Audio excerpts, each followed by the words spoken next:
Hi everyone. पिछले class में हम लोगों ने मैकेनिक्स के बेसिक्स चर्चा किए थे।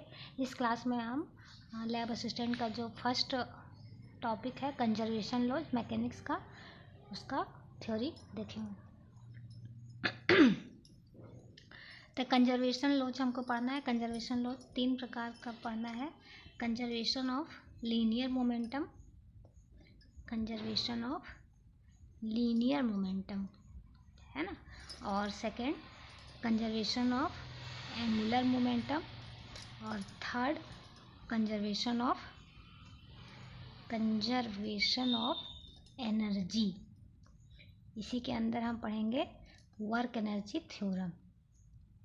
वर्क एनर्जी थ्योरम ये बहुत इम्पोर्टेंट है, क्योंकि जितने भी प्रॉब्लम्स आएंगे क्वेश्चन एग्ज़ाम में, वो सब इसी पे बेस्ड वाले क्वेश्चन प्रॉब्लम्स आएंगे। मतलब इस टॉपिक से जितने भी प्रॉब्लम्स आएंगे वो लगभग इस पे बेस्ड आते हैं, है ना। तो ये वाला ज़रूरी है। तो सबसे पहले हम लोग कंजर्वेशन ऑफ लीनियर मोमेंटम पढ़ेंगे। तो कंजर्वेशन ऑफ लीनियर मोमेंटम क्या होता है कि कोई भी सिस्टम जब आइसोलेटेड होता है, मतलब उसमें कोई भी एक्सटर्नल फोर्स नहीं लगा, जैसे मान लिया 2 बॉडी है, इसको हम लोग आइसोलेट कर दिए, मतलब एकदम अलग है। इसमें जो कोई भी बाहर फोर्स नहीं लग रहा है, बाहरी कोई भी फोर्स इस पर नहीं लग रहा है। इंटरनल अगर दोनों एक दूसरे पे लगा रहे हैं तो एक दूसरे को कैंसिल आउट कर देगा। तो इसमें इंटरनल फोर्स भी जीरो, एक्सटर्नल फोर्स भी जीरो। तो कोई भी आइसोलेटेड सिस्टम है जिसमें कि फोर्स लगने वाला एक्सटर्नल फोर्स जीरो है, तब हम क्या बोलते हैं कि इसका लीनियर मोमेंटम कंजर्व्ड रहेगा। मतलब initial momentum is equal to final momentum. तो momentum, conservation of linear momentum और एंगुलर मोमेंटम के पहले हम लोग थोड़ा सा टॉर्क के बारे में जान लेते हैं कि टॉर्क क्या होता है। तो torque is defined as cross vector cross product of position vector and force vector. मतलब टॉ इज इक्वल टू क्या होता है, आर क्रॉस एफ। ये आर पोजीशन वेक्टर है, एफ फोर्स है। एफ हम लोग जानते हैं न्यूटन सेकेंड लॉ के हिसाब से क्या होता है, F vector is equal to D P vector by D T. तो tau vector is equal to R vector cross D P vector by D T. तो फर्स्ट कंजर्वेशन लॉज क्या है, कंजर्वेशन ऑफ लीनियर मोमेंटम। तो conservation of linear momentum पहले हम लोग एक single particle के लिए पढ़ेंगे और सिस्टम ऑफ पार्टिकल के लिए पढ़ेंगे। Similarly conservation of angular momentum एक सिंगल पार्टिकल के लिए पढ़ेंगे, फिर सिस्टम ऑफ पार्टिकल के लिए पढ़ेंगे। तो conservation of linear momentum of particle क्या होगा कि अगर एक्सटर्नल फोर्स उसमें लगने वाला जीरो है तो मोमेंटम कंजर्व होगा। If total force acting on a system is zero, then linear momentum is conserved, मतलब कांस्टेंट होता है। तो इसको प्रूव कैसे करेंगे, according to second law of Newton, F vector is equal to D P vector by D T.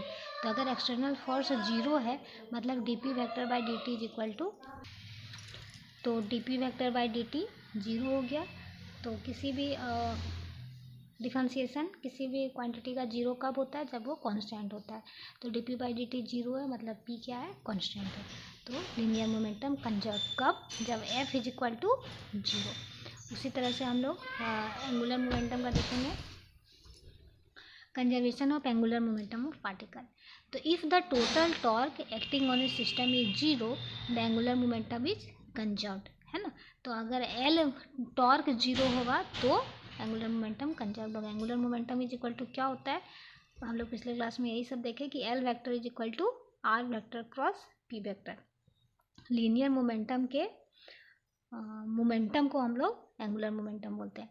तो position vector और linear momentum के क्रॉस प्रोडक्ट इक्वल होता है एंगुलर मोमेंटम के इक्वल। दोनों साइड हम लोग डिफरेंशिएट कर देंगे तो क्या हो जाएगा, D L vector by D T, इधर भी D by D T, R vector cross P vector. Vector cross product का रूल, एक बाहर निकालेंगे तो पी का डिफरेंशिएशन, फिर पी बाहर निकालेंगे तो पी कांस्टेंट रखेंगे तो आर का डिफरेंशिएशन। तो आर वेक्टर को कांस्टेंट रखे तो D P by D T, plus P को कांस्टेंट रखे तो D R vector by D T. और D R vector by D T क्या होता है, वेलोसिटी। तो क्या हो गया, R vector cross D P vector by D T plus P is equal to क्या होता है, M B vector cross B vector. अब देखिए सेम क्वांटिटी का क्रॉस प्रोडक्ट क्या होता है, जीरो, क्योंकि क्रॉस प्रोडक्ट में साइन थीटा आता है, sine zero is equal to zero. तो V vector cross B vector zero, मतलब ये पूरा टर्म क्या हो गया, जीरो। तो क्या बचा, R vector cross D P vector by D T. और D P vector by D T क्या होता है, एफ वैक्टर, न्यूटन के सेकंड लॉ के हिसाब से F vector is equal to F vector is equal to D P vector by D T.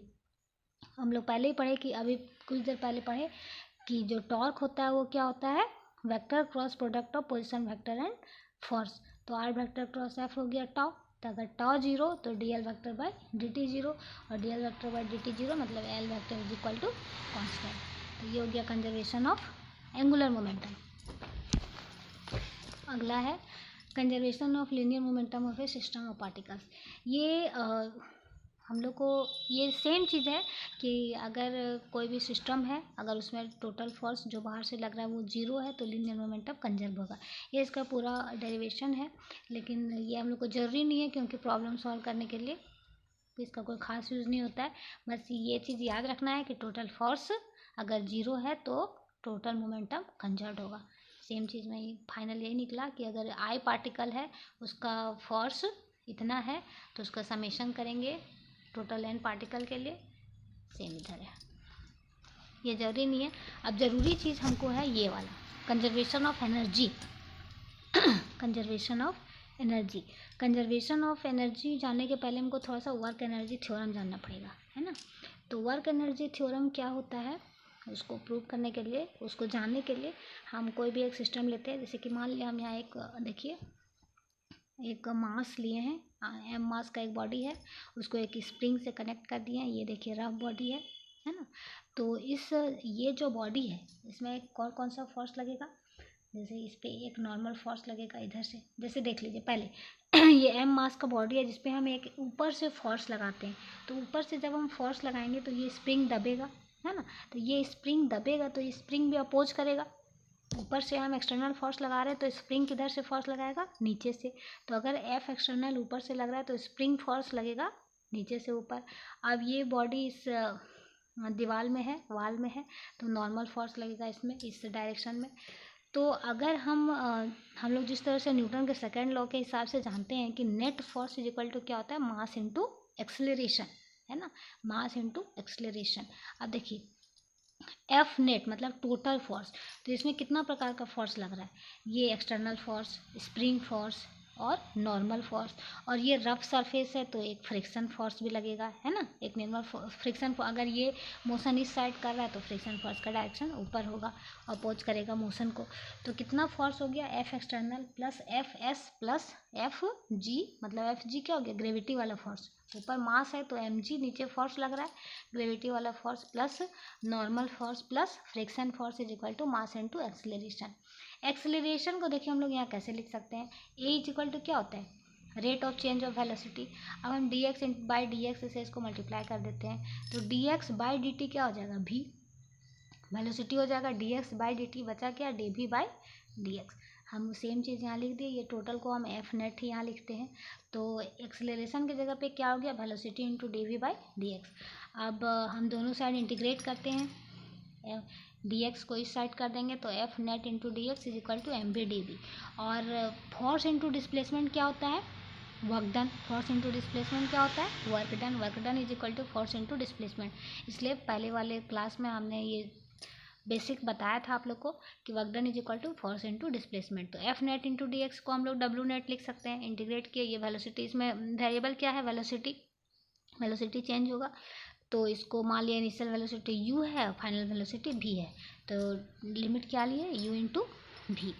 तो v D V का इंटीग्रेशन क्या हो गया, v square by 2 limit v by u put करेंगे तो क्या मिल जाएगा, half M B square minus half M U square.